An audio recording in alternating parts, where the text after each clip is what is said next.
الحمد للہ رب العالمین والصلاة والسلام علی رسولہ الکریم اما بعد فاعوذ باللہ من الشیطان الرجیم بسم اللہ الرحمن الرحیم ان اللہ لا یستحیی ان یضرب مثلا ما بعودة فما فوقها صدق اللہ العظیم۔ واجب الاحترام سامعین، السلام علیکم ورحمۃ اللہ وبرکاتہ۔ میں نے سورہ بقرہ کی آیت نمبر 26 تلاوت کرنے کی سعادت حاصل کی۔ اس کا ترجمہ یوں ہے: بے شک اللہ تعالیٰ حیا نہیں فرماتا اس سے کہ ذکر کرے کوئی مثال مچھر کی ہو یا اس سے بھی حقیر چیز کی ہو۔ اللہ کا قول سچا ہے جو بڑی ہی عظمت والا ہے۔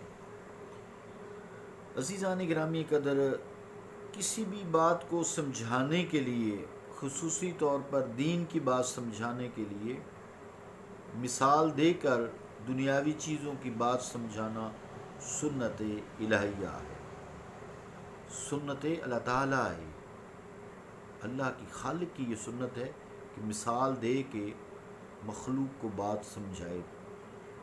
اس لیے جو تزکیہ نفس لوگ سکھاتے ہیں، سیکھتے ہیں، کرتے ہیں، کراتے ہیں، وہ مثالوں سے ہی رہنمائی حاصل کرتے ہیں تاکہ اللہ تعالیٰ کی ذات و صفات کو سمجھا جائے۔ مثال بات اور صورت مسئلہ کو واضح کرنے کے لیے دی جاتی ہے۔ جو ذہن کسی نازک ترین مسئلے کو جس انداز سے سمجھ سکتا ہے، اسے اس کی سطح کے پیش نظر اسی لیول پر مثالوں کا سہارا لینا پڑتا ہے۔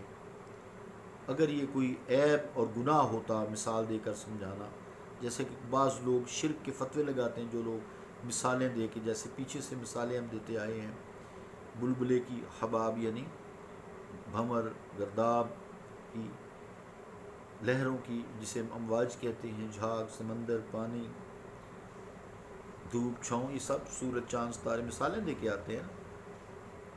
تو یہ گناہ ہوتا تو قرآن مجید میں اس کی وضاحت کی جاتی، اور قرآن مجید میں یہ نہ ہوتا ان اللہ لا یستحیی ان یضرب مثلا ما بعودۃ فما فوقها۔ یہ تو اللہ تعالیٰ کا طریقہ کار ہے بات کو سمجھانا۔ تو وَأَطِیعُوا اللَّهَ وَأَطِیعُوا الرَّسُولَ، اللہ کے رسول کی اطاعت کرو، یہ تو اللہ تعالیٰ کی اطاعت ہے۔ تو اس لیے کسی حقیقت کو واضح کرنے کے لیے، جیسے اللہ تعالیٰ نے مچھر کی مثال دی ہے، اگر کوئی مکھی، مکڑی، مچھر یا اس سے بھی چھوٹی چیز، حقیر سے مراد ہے اللہ تعالیٰ کی مخلوق جو بہت چھوٹی ہو، جیسے مائکرو آرگنزمز ہیں، یہ جو ہم مائکروسکوپ میں دیکھتے ہیں، بیماریاں پیدا کرتے ہیں، کوئی شفا بھی دیتے ہیں، جو ہمارے اندر شفا والے بھی ہیں، کومنسلز جو ہیں وہ ہیں، بہت سارے ہیں۔ تو اللہ تعالیٰ کسی کے اعتراض کے ڈر سے ایسی مثال کو پھر ترک نہیں کرتا، لا یستحیی، حیا نہیں کرتا۔ مطلب یہ ہوا کہ کفار ایسی مثالوں کے سلسلے میں خدا پر اعتراض کیا کرتے تھے کہ دیکھیں جی ایک ایسا خدا ہے جو مکھی اور مچھر وغیرہ کی مثالیں دیتا ہے۔ تو یہ تو جو لوگ مثالیں دیتے ہیں اور لوگ ان پر اعتراض کرتے ہیں، وہ تو کافروں کا طریقہ اختیار کرتے ہیں۔ کافر ایسی باتیں کرتے تھے، مسلمان تو ایسی بات نہیں کرتا، وہ تو مثال دے کے بات کو واضح کر دیتا ہے۔ تو ان کے ایسے ہی بیہودہ اعتراضات کے جواب میں یہ آیت کریمہ جو میں نے تلاوت کی ہے، ان اللہ لا یستحیی ان یضرب مثلا ما بعودۃ فما فوقها، آگے بھی ہے، یہ بڑی لمبی آیت ہے، میں انشاءاللہ اس کو کل کروں گا پورا۔ تو اعتراضات کرتے تھے، تو اللہ تعالیٰ پھر یہ آیت نازل کر کے ان کے منہ کو بند کیا، کفار کے جو مثالیں دینے پر اعتراض کرتے ہیں۔ تو ارشاد ہوتا ہے کہ اللہ تعالیٰ کے لیے یہ امر ہرگز باعث شرم نہیں کہ وہ بات سمجھانے کے لیے کسی کم سے کم، چھوٹی سے چھوٹی، حقیر سے حقیر چیز کی مثال دے۔ گویا مثال دے کر سمجھانا سنت اللہ ہے، سنت خدا ہے، جسے صوفیہ نے پوری طرح نبھایا ہے اور اپنایا ہے، اپنا تزکیہ نفس کیا ہے اللہ کی ذات و صفات کو سمجھا ہے۔ اب اگر کوئی شخص اللہ تعالیٰ کی اس سنت پر عمل کرنے سے روکتا ہے جو اطیع اللہ میں شامل ہے، وہ تو اللہ تعالیٰ کی اطاع کر رہے ہیں نا۔ من یطع رسول فقد اطاع اللہ، جس نے رسول کریم صلی اللہ علیہ وسلم کی اطاعت کی گویا اس نے اللہ کی اطاعت کی۔ اور بہت جگہ فرمایا کہ من یطع اللہ والرسول، اور جو اللہ کے رسول کی اطاعت کرتا ہے، فاولئک مع الذین انعم اللہ علیہم، بس یہ وہی لوگ ہوں گے جن پہ اللہ تعالیٰ نے انعام کیے ہیں۔ کون سے ہیں وہ؟ من النبیین والصدیقین والشہداء والصالحین۔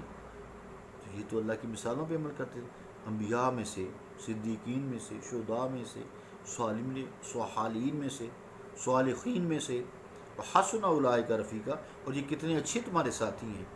تو اللہ تعالیٰ تو ان کو اپنے ساتھی اور مومنوں کے ساتھی کہتا ہے۔ تو اسی سے اندازہ لگایا جا سکتا ہے کہ اس کی نگاہ میں اللہ تعالیٰ کی سنت اور اس کی ذات کا کتنا احترام ہے، جو صوفیہ اکرام پر یا ایسی مثالیں دینے والوں پر یا ایسی مثالیں دے کر سمجھانے والوں پر یا سمجھنے والوں پر اعتراضات کرتے ہیں۔ تو اس طرح کی باتیں کرنا کفار کا شیوہ ہے، اور یہ بات بھی ثابت ہوئی کہ مثالوں سے چڑھنا کفار کا مشغلہ ہے، شعار تھا، ان کی عادت تھی۔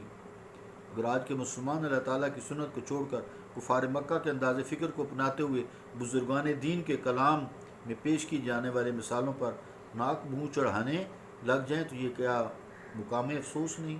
کیا یہ مقام ان کی جہالیت کا نہیں؟ یقیناً ہے۔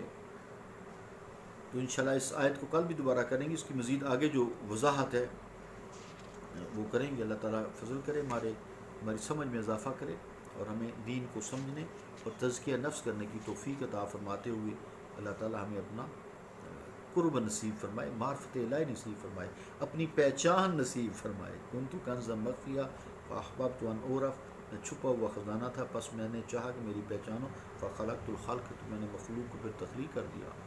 تمہاری تخلیق کا مقصد ہی اللہ کی پہچان ہے، عبادت بھی اللہ کی پہچان کے لیے ہے نا۔ وما خلقت الجن والانس الا لیعبدون، میں نے انسانوں اور جنوں کو اس لیے پیدا کیا کہ تاکہ وہ میری عبادت کریں۔ عبادت معراج ہے، انسان اونچے مقام تک جاتا ہے، اللہ کی پہچان ہے، معرفت الہی ہے۔ بس خالی نمازیں پڑھتے رہنا، باتوں کو بڑے بڑے نشان بنا لینا یا حلیہ ایسا بنا لینا، وہ خالی حلیہ بنانے سے کچھ نہیں ہوتا، بات کو سمجھانے سے، سمجھنے سے اور عمل سے ہوتا ہے۔ صلی اللہ تعالیٰ علی رسول خیر خلقہ محمد وعلی آلہ وصحبہ اجمعین برحمتک یا ارحم الراحمین۔